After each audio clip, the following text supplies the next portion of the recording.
Καλησπέρα, βασικά. Γεια σας. Δεν μου λες, Δημητρίου, εσύ πώς βλέπεις τα πράγματα πώς ήταν παλιά?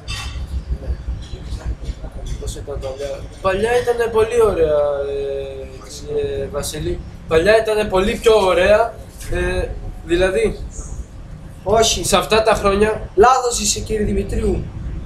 Μας κατέστρεψε ο Σιμίτης όλα τα δάνεια, μας πήρε όλα τα μέρισμα και τα γιος. Κοιτάξτε λίγο, Ο κύριος Σιμίτης. Κοιτάξτε κύριε Χρήστο. Τσούτο τώρα. Όχι, λάθος.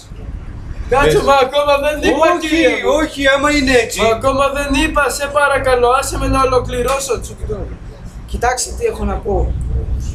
Ο κύριος Σιμίτης και αυτοί εδώ οι παλιοί έχουν καταστρέψει όλη την δράμα και γι' αυτό εγώ σαν Έλληνας πολίτης έχω να σας πω 2-3 λογάκια να το δει ο κόσμος και να ακουστεί. Έχω να πω ότι είναι μια ώρα δύσκολη όταν πίνουν οι γύφτοι και ξέρω εγώ πάει λέγοντας. Τι έχετε να πείτε κύριε Δημητρίου και κύριε Βασίλη? Γαμώ τη μάνα του Βενιζέλου. Όχι, μην χαλάς το στόμα σου, να μην γανίθουμε.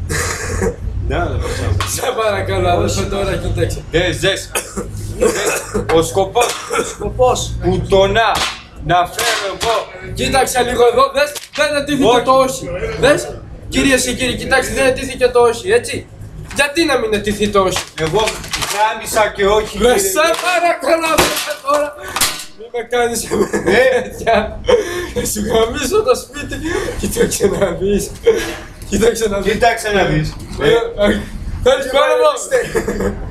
Θέλεις πόνεμο, ρε μουνί! Είμαστε στη Βουλή, δεν είμαστε... Κοίταξε, επειδή είμαστε στη Βουλή, κοίταξε, μην τα γαμίσω.